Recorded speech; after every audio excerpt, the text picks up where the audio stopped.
On April 30th, 1945, in a dimly lit concrete bunker beneath Berlin, Adolf Hitler put a pistol to his head and pulled the trigger. But what led to that final moment? Inside the Führerbunker, paranoia, betrayal, and desperation consumed Nazi Germany's last days. This is the story of the end. Buried 28 feet beneath the garden of the Reich Chancellery in Berlin lies a claustrophobic fortress of thick concrete walls, flickering lights, and suffocating dread. Known as the Führerbunker, it was designed as a last resort, a place of command in crisis. But by April 1945, it had become a tomb for a dying regime. This was no ordinary bunker. It was the final stage for the world's most infamous dictator. It was here that Adolf Hitler, once master of Europe, faced the collapse of everything he had built. Alongside him were his inner circle: Eva Braun, Joseph Goebbels, Heinrich Himmler, Martin Bormann, and others, each trapped in the iron grip of loyalty, fear, and fatalism. What really happened in those final 10 days of the Third Reich? What did Hitler say, do, and demand in his final hours? And what became of those who served him to the bitter end? Let's step back in time to the final act of Nazi Germany. April 16th, 1945, the beginning of the end. It was early morning on April 16th, 1945. The air over eastern Germany was thick with tension, the sky cloaked in a dark and eerie silence. For the people in the villages and towns east of Berlin, it was a silence that felt unnatural, a moment of calm that hinted at something terrible looming just beyond the horizon. At exactly 5 a.m., that silence shattered. Suddenly the ground trembled, the air was torn apart by thunderous explosions, and the night sky lit up with flashes of orange and red. More than 9,000 Soviet artillery guns and rocket launchers had opened fire in unison. Their target, the Silo Heights, the final major line of German defense, standing between the Red Army and the German capital, Berlin. This wasn't just another offensive. This was the beginning of the last great battle of World War II in Europe, the Battle of Berlin. A war that had consumed the world for 6 years was now racing toward its final, violent climax. Marshal Georgy Zhukov, the Soviet Union's most celebrated and ruthless general, was commanding the assault. He had amassed an enormous force, over 2.5 million men, 6,250 tanks, 7,500 aircraft, and a logistical machine so massive it defied comprehension. Stalin had given Zhukov one goal: take Berlin, whatever the cost. And on April 16th, that order was being carried out with ferocious intensity. The Silo Heights, a series of hills and ridges running parallel to the Oder River, stood about 90 kilometers, 56 miles, east of Berlin. From a military standpoint, they were a natural defensive barrier, offering elevated ground and a commanding view of the surrounding terrain. Holding them meant holding the key to Berlin. But the German defenders were far from a powerful army. By the spring of 1945, Nazi Germany was a shell of its former self. Its armies were broken and scattered, its cities bombed to rubble, its people starving. Most of the Wehrmacht's elite soldiers were dead, wounded, or captured. What remained to defend Berlin were the dregs of a once mighty force: old men from the Volkssturm, wounded veterans patched together from hospitals, and terrified teenage boys pulled from schoolyards and thrown into uniform. Still, they fought. In charge of the defense was General Gotthard Heinrici, one of Germany's few remaining competent military minds. A devout Christian and a man known for his tactical caution, Heinrici had studied Soviet patterns carefully. He knew Zhukov would strike at Silo, and he made a crucial decision the night before the assault. Rather than leave his troops in their frontline trenches, Heinrici quietly pulled them back, just far enough to avoid the brunt of the Soviet bombardment. It was a rare act of foresight, one that likely saved thousands of German lives in the opening hour of the battle. But it wasn't enough. The Soviet bombardment lasted for hours. It wasn't just an attack, it was an obliteration. Towns, roads, and forests were reduced to smoldering craters. When the guns finally paused,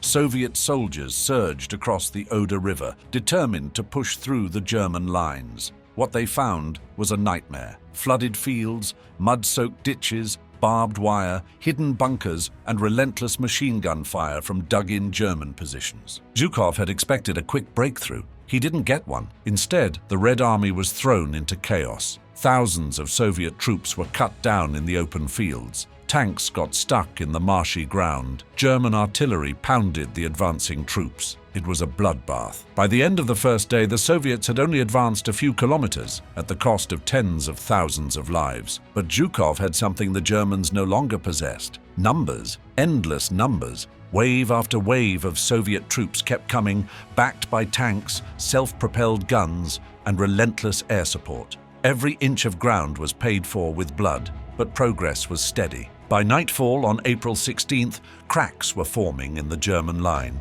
Meanwhile, just 90 kilometers away, a very different battle was beginning. One not fought with guns or tanks, but with delusion, fear, and despair. Beneath the ruined streets of Berlin, Adolf Hitler had taken up residence in his underground headquarters, the Führerbunker. It was a concrete maze buried 28 feet below the Reich Chancellery Gardens, a fortress designed to withstand even the heaviest Allied bombing. But no amount of concrete could shield it from the reality closing in above. The Führerbunker was cramped, humid, and oppressively tense. About 50 people lived and worked there. A bizarre mix of military officers, secretaries, doctors, cooks, and Hitler's inner circle. Among them was Eva Braun, Hitler's longtime mistress, who had chosen to join him underground despite the danger. She brought with her a bizarre sense of normalcy, playing gramophone records, watching old movies, and pretending the world above wasn't collapsing. But collapse was exactly what was happening. Reports from the front were increasingly grim. Soviet troops were tearing through German lines, communications were breaking down, supplies were dwindling, and morale had completely disintegrated. Yet Hitler refused to see the truth. Instead, he raged at his generals, accusing them of betrayal. He clung to fantasies of salvation, believing that General Wenck's 12th Army, retreating from the west, would somehow turn around and rescue Berlin. In reality, that army was in full retreat, trying to surrender to the Americans rather than fight the Soviets. Every day, Hitler held situation meetings with his military staff, tight, bitter gatherings where fantasy replaced strategy. Maps covered the walls, red lines marked troop movements, but those lines meant nothing.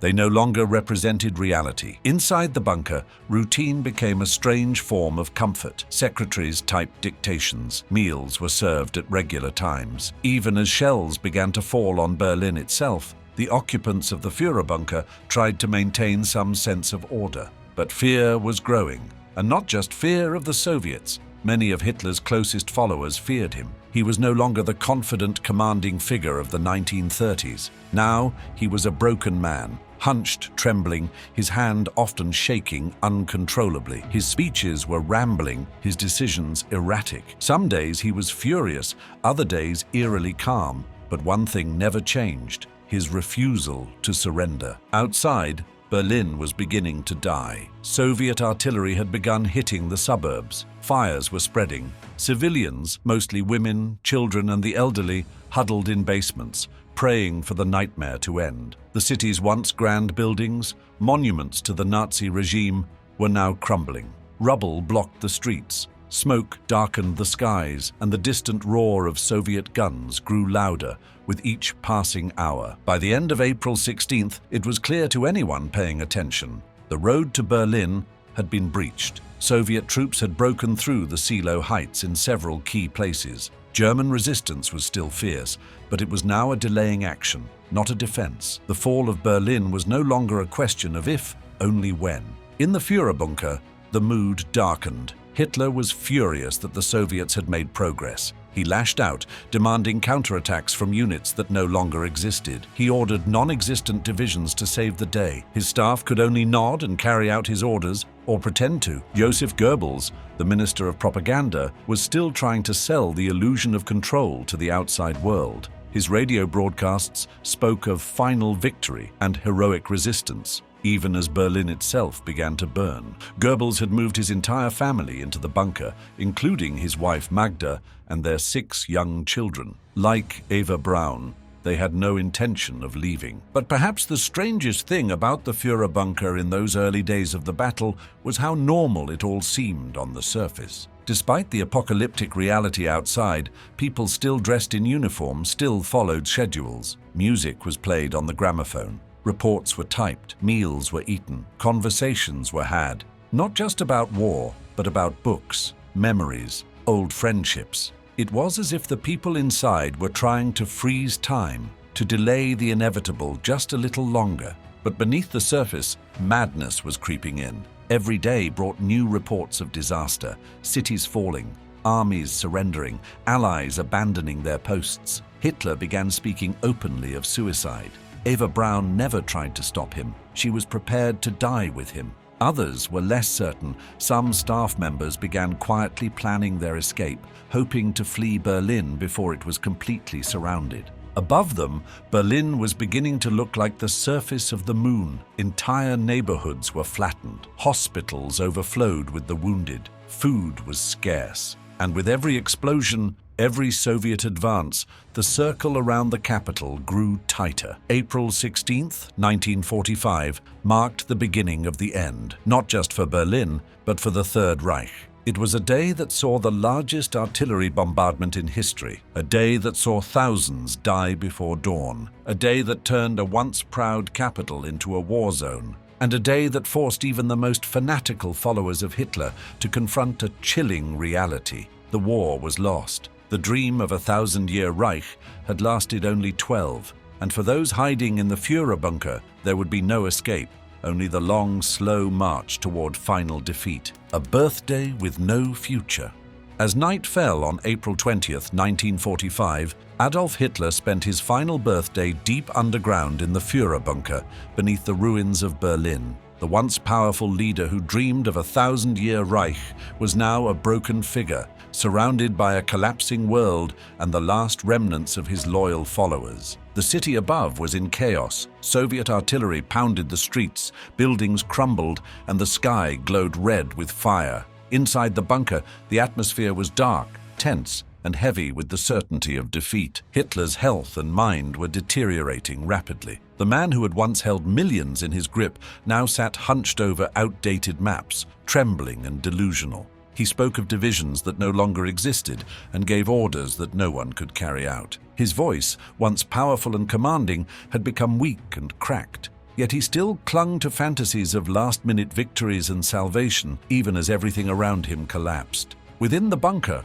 only a few close figures remained. Joseph Goebbels, once the master of propaganda, wandered the halls with a blank expression, holding his children's hands and reciting old speeches to himself. Martin Bormann was silent and watchful, his presence more like a shadow than a man. Eva Braun, calm and elegant, stayed by Hitler's side, drinking wine and trying to pretend life was still normal, despite knowing the end was near. Outside, the situation was beyond hopeless. The Red Army was closing in on the center of Berlin. The sounds of war, gunfire, explosions, and collapsing buildings shook the bunker walls. Civilians were suffering horribly. Families hid in basements, mothers cried over the dead, and flames devoured the remains of a once grand capital. What truly shattered Hitler in these final days was betrayal from within. Heinrich Himmler, whom Hitler had once called his most loyal follower, was now trying to make peace with the Allies behind his back. Hermann Göring, greedy and ambitious, had declared himself Hitler's successor without permission. These betrayals crushed what little spirit Hitler had left. To him, they were not just political moves, they were personal stabs in the back, confirming that everything he built was gone. By that night, there were no more war meetings or speeches, just silence. Hitler sat alone in his chamber, staring at maps that no longer meant anything. A distant explosion caused the floor to tremble slightly. Dust fell from the ceiling, a quiet reminder that the war had reached his doorstep. There were no victories left to hope for, no nations left to conquer, only the slow, grim wait for the end. April 20th, 1945 wasn't a birthday. It was the final chapter of a failed empire. Outside the bunker, Berlin burned. Inside, Adolf Hitler waited for the inevitable. April 22nd, 1945. Hitler finally cracked. Berlin in April 1945 was a ghost of its former self. Once the heart of a terrifying empire, the city was now a smoldering ruin. Soviet artillery pounded it day and night, lighting the skies with fire and choking the air with ash. Streets that had once hosted Nazi parades were now littered with rubble, burnt-out vehicles, and the dead. The soundscape of the city had changed too. Gone were the patriotic songs and marching boots. Now it was the whistle of falling shells, the rattle of gunfire, and the screams of a city dying. Beneath this inferno, in a concrete labyrinth hidden under the Reich Chancellery, Adolf Hitler was unraveling. The Führerbunker had once been a nerve center, a place from which Hitler issued commands to his armies across Europe. But by April 22, 1945, it had become a mausoleum. The lights buzzed dimly. The air was stale, heavy with sweat, smoke, and fear. The walls, thick and grey, no longer offered protection, only a cold reminder of how isolated they had become. That morning, inside the small, claustrophobic map room, Hitler sat hunched over a large wooden table, surrounded by his remaining loyalists. The room was filled with maps, radios, and desperate men. General Hans Krebs, General Wilhelm Burgdorf, Martin Bormann, and Joseph Goebbels. These were the last of his inner circle, the few who had stayed with him even as the world outside collapsed. For weeks, Hitler had ranted about miracle weapons, imaginary armies, and phantom divisions that would somehow turn the tide. He refused to acknowledge reality, demanding his generals hold positions that no longer existed and send reinforcements that had long since been captured or killed. He believed, or at least pretended to believe, that salvation was just over the horizon. But that fantasy shattered on April 22nd. As reports flooded in of Soviet troops reaching the outskirts of Berlin and breaking through key German defenses, Hitler could no longer deny the obvious. The enemy was no longer weeks or days away. They were inside the city. The Reich was finished. Suddenly, and without warning, Hitler erupted. He slammed his fist on the table, his voice trembling with fury and despair. "The war is lost," he screamed. The room froze. For years, this man had silenced generals, defied logic, and demanded loyalty beyond reason. Now he stood before them, not as a leader, but as a broken man. His shoulders sagged, his face pale and twitching, his hands shaking with uncontrollable rage. No one spoke. The silence was louder than his outburst. The truth had finally been spoken, but it offered no relief, only finality. This was the moment when Hitler, the man who had launched a world war, finally cracked. He didn't rage against the Soviets or scream for vengeance. Instead, he slumped into a chair and muttered about suicide. The words were quiet but unmistakable. He would not be taken alive. He would not give his enemies the satisfaction of capturing him. The generals exchanged uneasy glances. There was no plan, no fallback strategy, no fight to the death. Hitler's mind had shifted entirely from command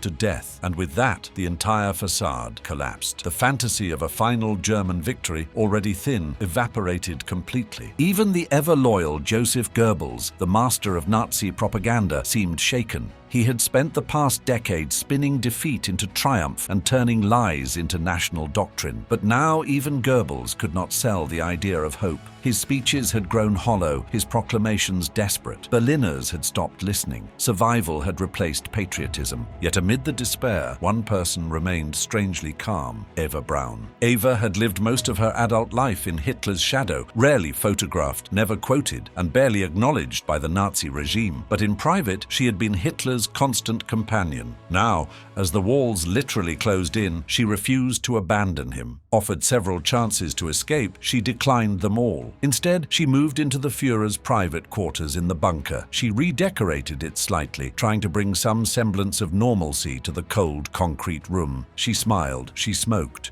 she wrote letters, she dressed for dinner. To outsiders, her behavior seemed delusional or heroic, depending on one's perspective. But Eva Braun had made her decision. She would die as Hitler's wife, even if the marriage was to last only a few hours. Then there was Blondie, Hitler's beloved German shepherd. The dog stayed by Hitler's side, often lying next to him during long, silent hours in his study. In a place riddled with fear and paranoia, Blondie was a rare constant, a creature that asked for nothing and offered unconditional loyalty. Hitler fed her personally and took her outside for short walks in the Chancellery garden, now just a cratered wasteland. The sight of the Führer talking to his dog, even as his empire crumbled, was both pitiful and surreal. But the bunker itself was a hellscape of its own. Supplies were running low, food was rationed. The once grand meals served in Hitler's headquarters had been reduced to stale bread, watery soup, and occasional canned meat. The air, recycled through outdated filters, stank of mildew and smoke. Electricity flickered with each artillery strike. The thuds and shakes were constant now. The Soviets were literally overhead. Some of the bunker staff tried to keep up appearances. Secretaries typed meaningless memos. Guards stood at attention. Orderlies served coffee, but it was all a performance. Everyone knew the end was near, and no one could say what would happen next. The news from outside was catastrophic. Army Group Vistula had collapsed. SS units were retreating or surrendering. Civilians were fleeing westward by the thousands, desperate to reach American lines before the Soviets arrived. The horrors committed by the Nazis in the East were coming full circle, and everyone in the bunker knew what Soviet revenge might look like. Hitler had once prided himself on his unshakable will. He had survived assassination attempts, political scandals, and military disasters. But now, faced with total defeat, that will evaporated. He stopped issuing real orders. He stopped meeting with most of his staff. He rarely bathed or shaved. He shuffled between rooms in a daze, mumbling about betrayal and destiny. His obsession with loyalty turned inward. He blamed his generals, accusing them of cowardice and treason. He railed against Heinrich Himmler for allegedly negotiating with the Western allies behind his back. He denounced Hermann Göring for suggesting he take over leadership. In his mind, everyone had turned against him. Only Goebbels and Bormann remained fully loyal, clinging to the delusion that Hitler still had some role to play, even if it was only as a symbol in death. That evening, the atmosphere in the bunker was funereal. The confession that the war was lost had drained what little energy remained. People moved slowly, speaking in hushed tones, eyes cast downward. They avoided discussing the obvious, that they were likely going to die. Some began writing farewell letters. Others turned to alcohol. A few wept quietly in corners, away from the Führer's gaze. No one wanted to be the first to ask the question, what do we do now? April 22nd didn't just mark the day Hitler admitted defeat. It marked the psychological death of the Third Reich. The myth of the all-powerful Führer was gone. What remained was a paranoid, trembling man clinging to a pistol, a cyanide capsule, and a loyal dog. Outside, Berlin was crumbling brick by brick. Inside, the regime that had once ruled Europe with terror and iron will had imploded from within. The war was not yet over on the battlefield, but in the Führerbunker, the nightmare had entered its final, silent act. April 23rd to 25th. The betrayals begin that. As Berlin burned under the relentless advance of Soviet forces, the walls of the Nazi regime began to crumble, not just from the outside, but from within. Between April 23rd and April 25th, 1945, Adolf Hitler faced the painful reality that those he once trusted most were turning their backs on him. The betrayals began, shaking the foundations of his empire even as the city above lay in ruins. On April 23rd, far from the collapsing capital, Hermann Göring sent a telegram that would mark the first major fracture in Hitler's inner circle. Göring, who had once been Hitler's designated successor, was safely stationed in Bavaria. Seeing the situation in Berlin growing desperate, he acted on the succession plan they had agreed upon years earlier, sending a message suggesting that he assume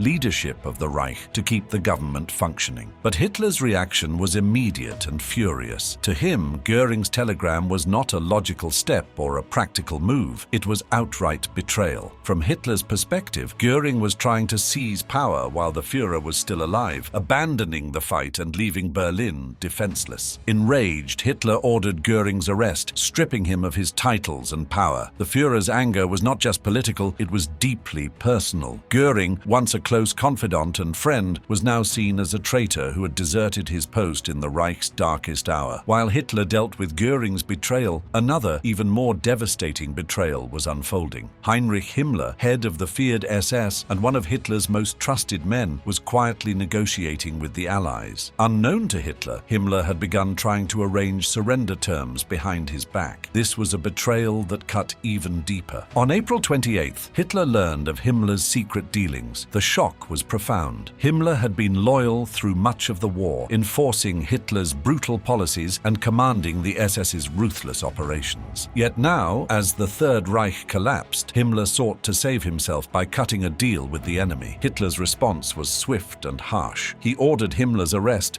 and his trust in his closest allies shattered completely. The betrayals of Göring and Himmler left him isolated, with only a handful of people still loyal. Among them were Joseph Goebbels, his propaganda minister, Martin Bormann, his private secretary, and Eva Braun, his companion who had recently moved into the Führer's private quarters. The atmosphere in the bunker grew increasingly tense and desperate. The Soviet army was closing in fast, and the city above was burning and falling apart. Meanwhile, Hitler's inner circle was shrinking. Those who remained were either fiercely loyal or too fearful to leave. The once vast network of Nazi leadership had all but vanished. Amidst this collapse, Hitler made a grim decision. If the Reich was going to die, he would die with it. On the night following Himmler's betrayal, he vowed not to surrender or flee. Instead, he would stay in Berlin and face the end alongside what was left of his regime. This resolve was both tragic and final. Hitler's refusal to accept defeat or consider escape sealed his fate. He retreated further into the bunker, surrounded by a small group of loyalists and the crumbling ruins of his ambitions. The betrayals of Göring and Himmler symbolized the collapse of the Third Reich's leadership. These men, who once stood by Hitler through years of war and conquest, now abandoned him when the outcome was clear. Their actions reflected the desperation and disintegration of Nazi Germany itself. As Berlin burned and fell, Hitler's world grew smaller and darker. His faith in those around him vanished. The Reich's last days were not marked by grand plans or rallies, but by isolation, betrayal, and the steady approach of defeat. Within the bunker, the mood was grim. Conversations were filled with tension and suspicion. Plans for escape or surrender were crushed by Hitler's growing determination to die rather than give up. The betrayals had left him bitter and broken. Yet, in this small underground world, life went on in its own way. Eva Braun remained at Hitler's side, sharing his final days with loyalty and quiet strength. Goebbels and Bormann continued to carry out their duties, bound to the man who now seemed more a ghost than a leader. Outside, the Red Army was only hours away from the bunker. The last battles for Berlin raged above, and the city was a wasteland of rubble, fire, and death. The world was about to witness the final collapse of one of history's darkest regimes. The betrayals that began in late April 1945 were the last cracks in the foundation. They revealed how isolated Hitler had become and how thoroughly the Nazi leadership had fallen apart. For Hitler, the choice was clear. He would not survive the fall of Berlin. Instead, he chose to stay and face his end, taking the Reich with him into history's darkest chapter. April 28, 1945, the wedding in hell. In the early hours of April 29, 1945, inside the confines of the Führerbunker beneath a dying city, one of history's most surreal events unfolded. As shells exploded across Berlin and the Soviet army inched closer by the hour, Adolf Hitler chose to get married. Just after midnight, in the bunker's map room, once used to plan invasions and issue commands, Hitler stood beside Eva Braun, his long-time companion. They had been together for over a decade, though their relationship had been kept largely out of public view. Now, with the world they knew collapsing around them, Hitler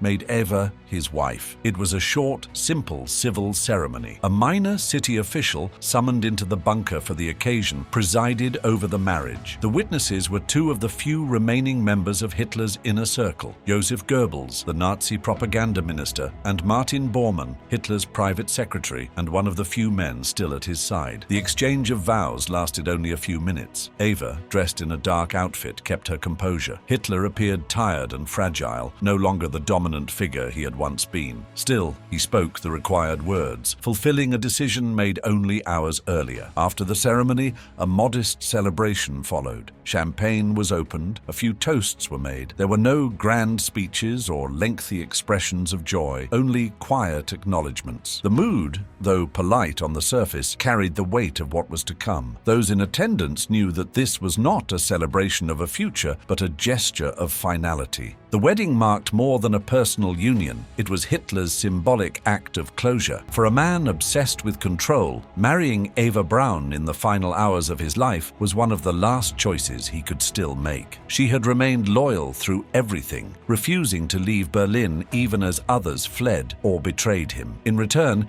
He granted her the title of wife, if only for a day. Later that morning, Hitler moved on to more formal business. He summoned a secretary to take down his last will and political testament. Speaking with determination, he dictated his final instructions for what should happen after his death. In this testament, that Admiral Karl Dönitz would succeed him as head of state. Hitler no longer trusted most of his former comrades. Himmler and Göring were dismissed outright as traitors. Goebbels, who had never wavered in his loyalty, was appointed as chancellor, though he would hold the position for only a few days. In his personal will, Hitler left modest possessions to his staff and condemned those he saw as disloyal. The documents were typed up and signed in the bunker later that day, with witnesses again, including Bormann and Goebbels. Outside, the situation was deteriorating rapidly. The Soviets had encircled most of Berlin. Explosions could be heard constantly. Communication with the outside world had become limited, and German forces were being pushed back at every turn. The war was in its final moments. Inside the bunker, however, things continued with a strange sense of routine. Meals were still served, although supplies were scarce. Security officers stood at their posts. Some staff continued recording broadcasts or updating non-existent battle reports. The illusion of structure remained, but it was clear to everyone this was the end. Hitler, now married and having finalized his will, appeared more resolved. He had made his decisions. He would not attempt to escape the city or surrender. He would not allow himself to be captured. He told those around him that he would end his life before the Soviets reached him. Eva Braun had made the same choice. Given several chances to flee, she had refused each time. She had known the risks of staying with Hitler and had accepted them. She now lived in his private quarters in the bunker, no longer just a companion, but a wife prepared to follow him into death. Joseph Goebbels, too, had made his intentions clear. He would remain with Hitler to the end. His wife, Magda Goebbels, and their 6 children were also in the bunker. The Goebbels family had no plans to leave. As April 29th came to a close, the final chapter of Hitler's life was nearly written. There would be no dramatic escape, no final battle in the streets, no negotiations for mercy. Only a few hours remained. What had once been the center of a massive military and political empire was now just a bunker beneath a ruined city. Hitler's marriage, his last will, and the continued presence of his closest followers were all signs of a man closing the book on his life. The end was no longer a possibility. It was an appointment he had scheduled. April 30th, 1945, the suicide. By April 30th, 1945, Berlin was a city consumed by fire, rubble, and the thunder of approaching doom. Soviet artillery battered the German capital with relentless fury. The Red Army had encircled the city, their tanks and infantry closing in block by block. The once mighty Third Reich was crumbling under the weight of its own ambition and the Allied onslaught. And deep beneath the wreckage, in a dimly lit underground bunker,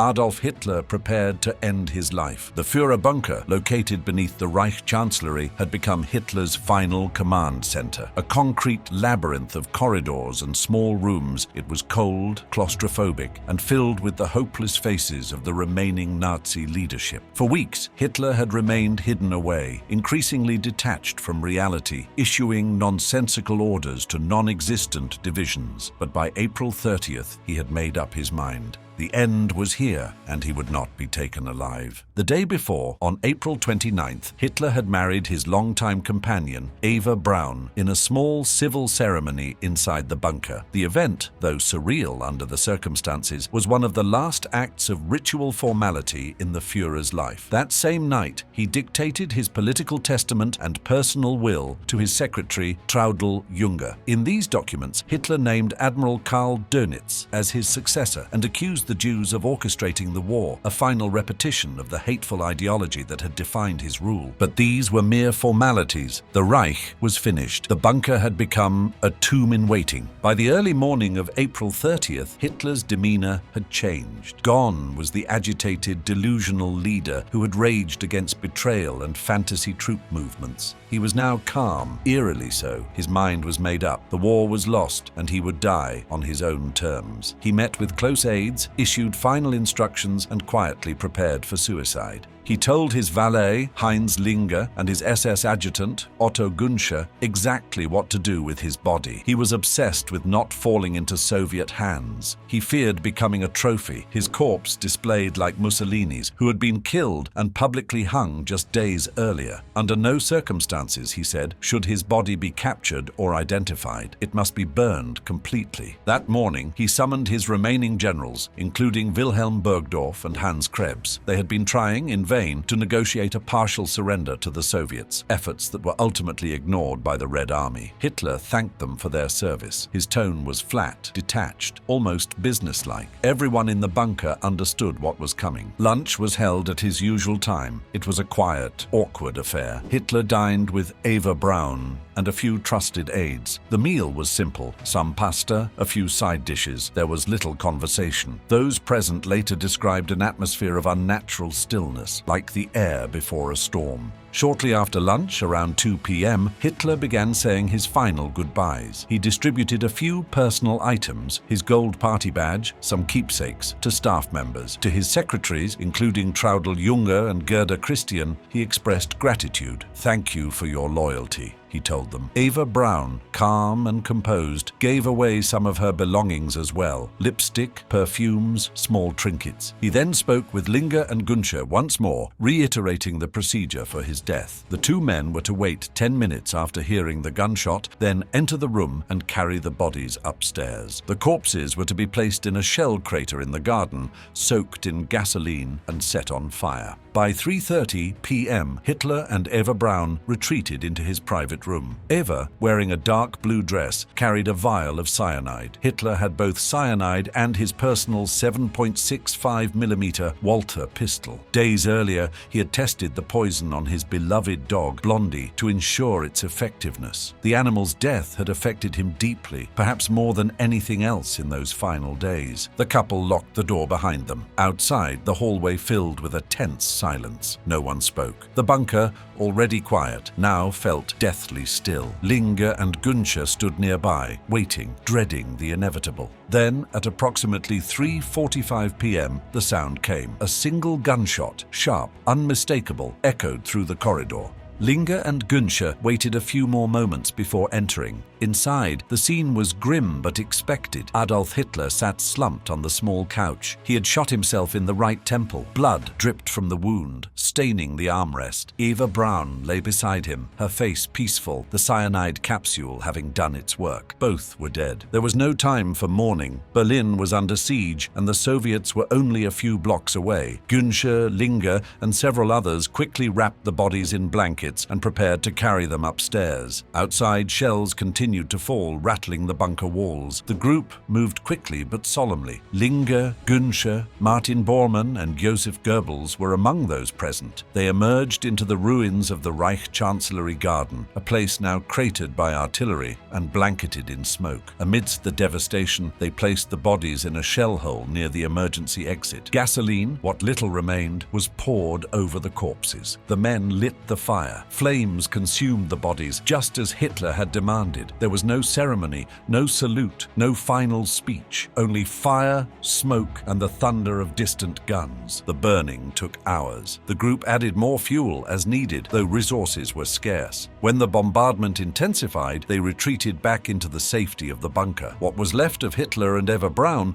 was largely reduced to ashes, some of which were blown away or buried by debris from nearby blasts. Inside the bunker, the news spread quietly. The Führer is dead, Günscher told those gathered. There was no chaos, only resignation. Hitler's inner circle had long known this day was coming, and now that it had arrived, there was little left to do but await their own fates. Joseph Goebbels, now Reich Chancellor according to Hitler's will, briefly took charge, but even he knew it was symbolic. The government was finished. On May 1st, Goebbels and his wife Magda murdered their 6 children in the bunker, then took their own lives with poison and a bullet. In the hours and days that followed, the remaining staff either attempted to escape or awaited capture. Some were successful. Others were caught by the Soviets or executed by SS loyalists trying to cover up the bunker's final chapter. When Soviet forces finally reached the Reich Chancellery on May 2nd, they began searching the ruins. In the garden, they discovered charred remains, fragments of skulls, bone, and dental work. work. Though the Soviets never publicly confirmed Hitler's death at the time, forensic examination by their pathologists and later identification of dental records by his dentist's assistant verified the remains belonged to Hitler. Stalin, ever the master of paranoia, kept the truth hidden. He allowed rumors to spread that Hitler had escaped, perhaps to Argentina or Spain. For years, conspiracy theories would flourish, fueled by Cold War secrecy and Soviet disinformation. But the truth was far less dramatic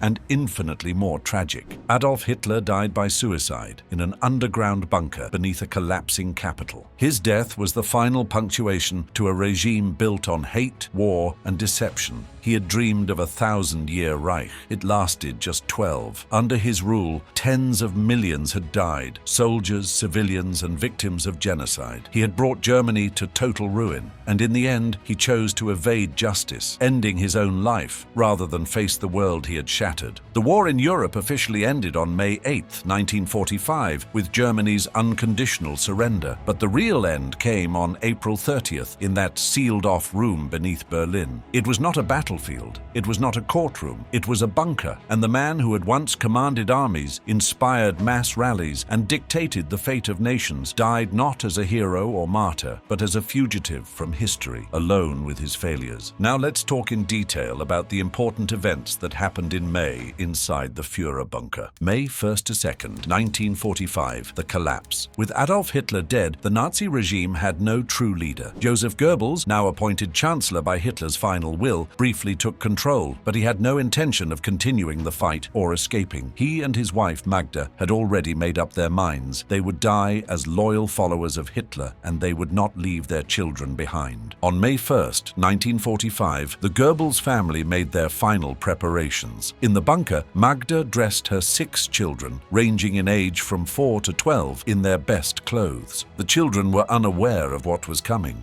That night, Magda and Goebbels gave them poison, likely a mix of morphine followed by cyanide. Each child was gently laid in bed as if they were sleeping. One by one, they died in silence. Soon after, Joseph and Magda Goebbels went up to the garden of the Reich Chancellery, the same place where Hitler and Eva Braun's bodies had been burned the day before. They carried out their suicide there. Reports suggest that Magda took cyanide while Joseph shot himself. Their bodies were burned with whatever fuel remained, though not as completely as Hitler's. Back inside the bunker, the remaining staff began to understand the full collapse of the Nazi command. Hitler was dead. Goebbels was dead. The war was over in all but name. The bunker, once a place of power and strategy, had become a waiting room for surrender or death. General Hans Krebs, one of the last senior military officers left in the bunker, attempted one final diplomatic move. Earlier on May 1st, he contacted Soviet General Vasily Chuikov to try to negotiate a conditional surrender. He brought with him Hitler's death announcement and hoped for a ceasefire. But the Soviets were not interested in partial deals or negotiations. They demanded an unconditional surrender. Krebs returned to the bunker with no success. Knowing that there was no more room for negotiation and unwilling to face capture, Krebs took his own life with a gunshot later that day. As the situation grew more desperate, others made plans to escape.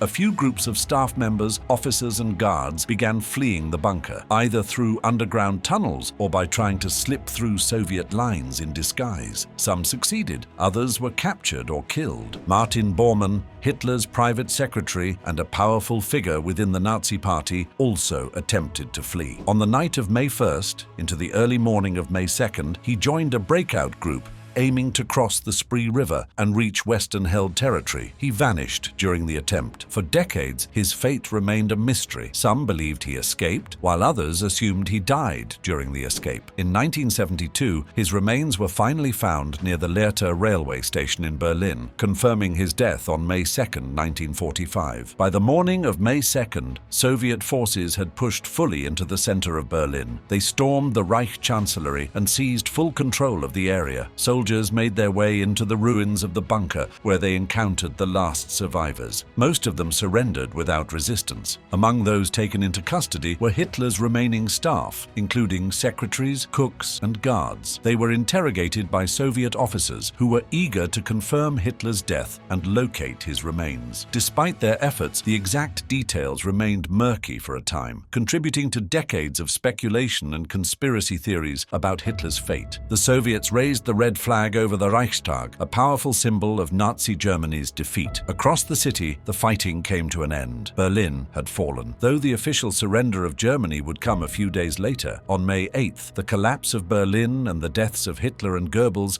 marked the practical end of the war in Europe. The Nazi regime, which had dominated the continent for years through fear, propaganda, and military power, was finished. For those still hiding in the bunker or Berlin's ruins, the end brought a mix of relief and fear. Relief that the chaos was over. Fear about what would come next, especially for those closely tied to the Nazi leadership. In the days following May 2nd, the Soviets began collecting documents, artifacts, and testimony from the bunker. Much of what is known today about Hitler's final days comes from these sources, as well as the memoirs and interviews of bunker survivors. What had once been the heart of Nazi power was now a pile of rubble, overrun by enemy troops. The Führerbunker, built to protect Hitler from the outside world, had become his tomb and a symbol of his downfall. The Thousand-Year Reich had lasted just 12 years. It had begun with grand promises and ended in mass destruction. From Munich to Moscow, Paris to Poland, the war had left a trail of death, ruin, and unimaginable suffering. Aftermath: what remained? When the Soviets finally took full control of the Reich Chancellery on May 2nd, 1945, they began an immediate and thorough investigation of what lay beneath it, the Führerbunker. Soldiers descended into the underground shelter that had once been the nerve center of Nazi leadership. What they found was far from a military command post. It was a haunting wreckage of a regime in collapse. The walls were blackened with soot. Rooms were littered with broken furniture, charred documents, discarded pistols, and empty bottles. Beds were unmade or blood-stained. The once closely guarded underground complex was now nothing more than a ruin of panic and despair. Soviet troops found the bodies of Joseph and Magda Goebbels, their 6 poisoned children, and others who had either committed suicide or been executed in the final hours. But the greatest mystery, and the primary focus of Stalin's attention, was the fate of Adolf Hitler himself. Initially, there was confusion. No intact body had been found. The Soviets located partially burned remains in a shallow crater outside the bunker exit, but identifying them proved difficult. Under Stalin's direct orders, a special unit of the Soviet secret police, the NKVD, launched a covert investigation. The Soviets recovered jawbone fragments and dental bridges from the scene. These were secretly sent to Moscow and compared with dental records and testimonies provided by Hitler's personal dental staff, whom the Soviets had arrested. Through these comparisons, Soviet investigators were able to confirm, quietly and privately, that Hitler had died on April 30th, just as his aides had claimed. However, Stalin chose not to release this conclusion to the public or even to his Western allies. Instead, he fueled doubt. At the Potsdam conference later that year, he told American officials that Hitler might have escaped. This move, whether strategic or psychological, led to decades of conspiracy theories claiming Hitler had survived and fled, perhaps to Argentina, Spain, or even a secret base in Antarctica. The truth, as far as history can best determine, is far simpler. Hitler died in the bunker, his body burned by loyal staff under fire from Soviet artillery, just as he had instructed. In the years that followed, the bunker was neither preserved nor opened as a site of remembrance. East Germany, under Soviet influence, saw no benefit in turning the location into a historical landmark. Instead, they chose to erase it. In the 1950s, the entrances were sealed. In the 1980s, much of the site was deliberately buried under new construction. Eventually, apartments, streets, and a parking lot covered what had once been the epicenter of Nazi power. Only in the early 2000s did the German government install a small, modest informational plaque on the site, located near the corner of Inden Ministergärten and Gertrud Kolmar Straße in central Berlin. Today, thousands of tourists walk across the space each year, unaware of the dark history that lies beneath their feet. Despite the physical erasure, the story of the bunker and its occupants remained alive in history books, survivor memoirs, and public imagination. Over the decades, former staff, like Hitler's secretary Traudl Junge, shared their memories in interviews and documentaries, giving the world a window into those final, desperate days. Historians would later come to describe the final week in the Führerbunker as a microcosm of the Nazi regime itself, obsessed with loyalty, riddled with paranoia, collapsing under its own lies. Those last days were filled with betrayal by trusted generals like Göring and Himmler, followed by a spiral of suicides, as even the most devoted followers saw the truth of their downfall. The defeat of Nazi Germany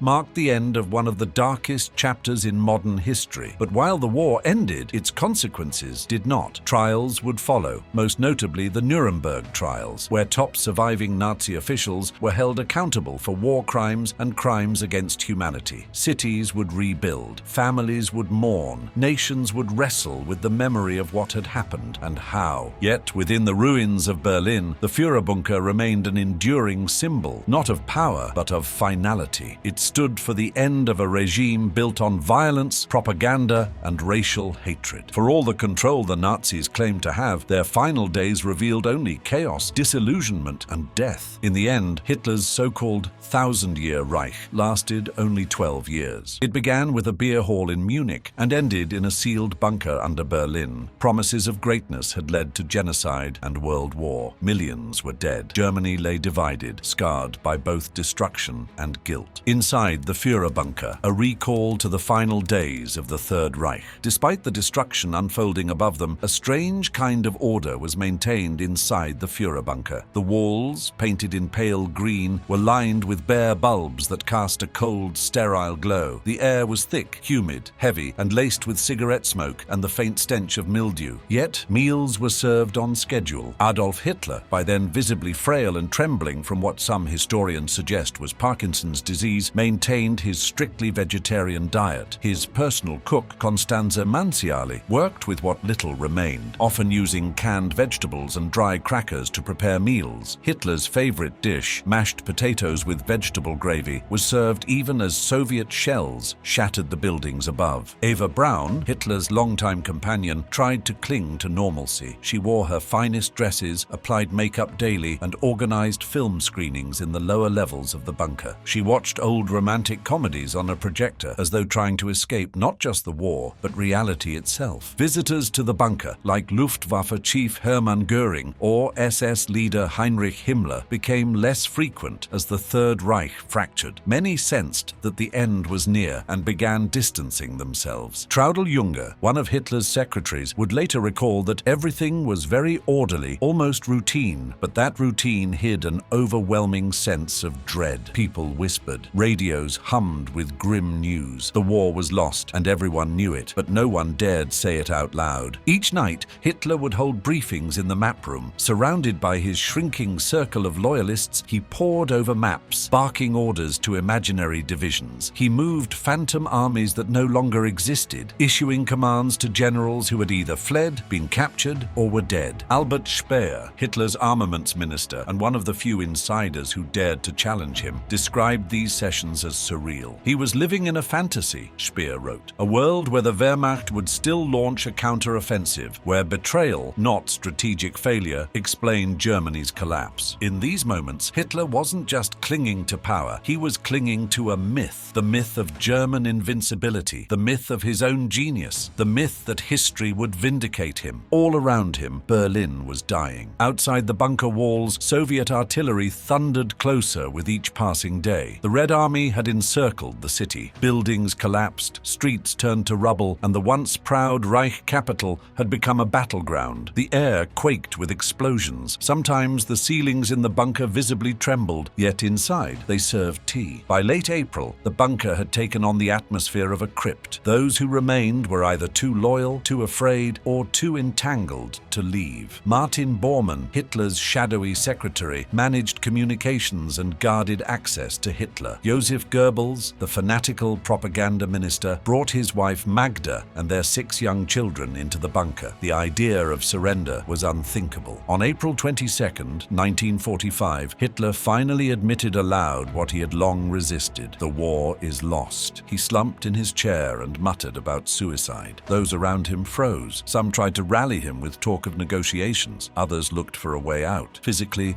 or psychologically. tragically. Yet Hitler had already made his choice. If Germany would fall, he would fall with it. On April 28th, news reached the bunker that Heinrich Himmler, once among Hitler's most trusted allies, had attempted to open negotiations with the Western Allies. Hitler exploded in rage. He branded Himmler a traitor and ordered his arrest, though few remained to carry it out. That same day, he dictated his final political testament. It was a screed of bitterness and blame. He railed against the Jews, denounced his generals, and insisted that he had never sought war. There was no apology, no remorse, no reflection, only defiance. On the night of April 29th, Hitler married Eva Braun in a brief ceremony inside the bunker. She had followed him to the end, refusing offers to flee. The next morning, April 30th, the couple shared a modest wedding breakfast. Around 3:30 p.m., they retreated to Hitler's private quarters. The doors were shut. A few minutes later, those nearby heard a gunshot. When the doors opened, Hitler was slumped on the couch, a bullet wound in his right temple. Eva lay beside him, a cyanide capsule crushed between her teeth. She had taken poison. He had used both poison and a pistol. Their bodies were quickly wrapped in blankets, doused with gasoline, and set ablaze in the Reich Chancellery garden above, just as Hitler had instructed. It was his final command to leave no body behind, to deny the Soviets the satisfaction of capturing him, dead or alive. Inside the bunker, silence followed. Joseph Goebbels assumed leadership for a single day. On May 1st, he and his wife Magda poisoned their 6 children, then took their own lives. Others tried to flee through Soviet lines, most unsuccessfully. Outside the bunker, confusion reigned. The Western Allies received word of Hitler's death with caution. British and American media were careful not to declare him dead too soon. Stalin, ever suspicious, doubted the reports entirely. He believed Hitler may have escaped, and this belief would lay the foundation for decades of conspiracy theories. When Soviet troops entered the bunker complex, they found a scene of eerie abandonment. Bloodstains on the couch, empty pill vials, scattered papers and charred remains. Eventually, Hitler's dental records, verified by his dentist's assistant and dental technician, confirmed his death beyond doubt. The bodies, partially burned, were buried and reburied by Soviet operatives before finally being exhumed and destroyed in 1970. Their ashes were scattered in the Elbe River to prevent any future shrine. But myths endure where facts fail to fascinate. Some claimed Hitler had fled to Argentina via submarine. Others believed the Soviets had secretly captured him. From tabloid tales to Hollywood plots, the idea of Hitler's escape became a morbid fascination, despite overwhelming evidence of his death. These conspiracy theories were not just baseless, they reflected humanity's discomfort with accepting reality. That a man responsible for such unspeakable horror could end his life in a quiet suicide felt unsatisfying. Justice, some thought, should have been louder. After the war, the Soviets attempted to demolish the Führerbunker. Over time,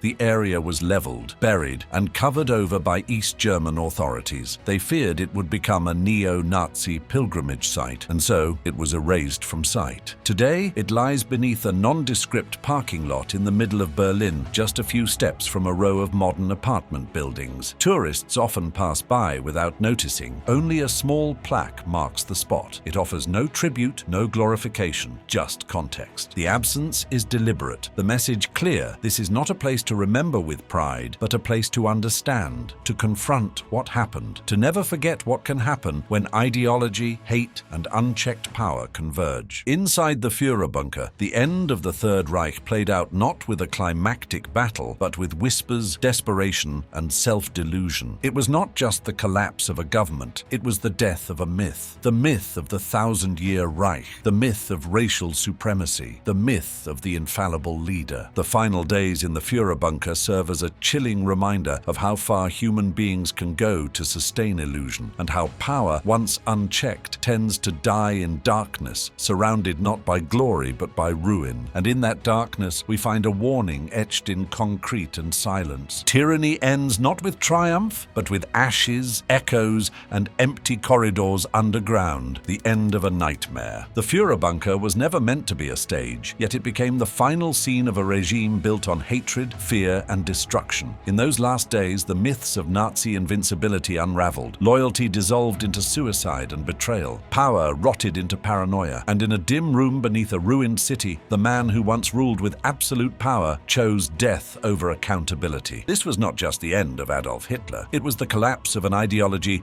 that brought suffering to millions. The bunker, sealed and silent, stands as a stark reminder. Evil does not end in glory, it ends in ruin. And when it did, the world finally woke up.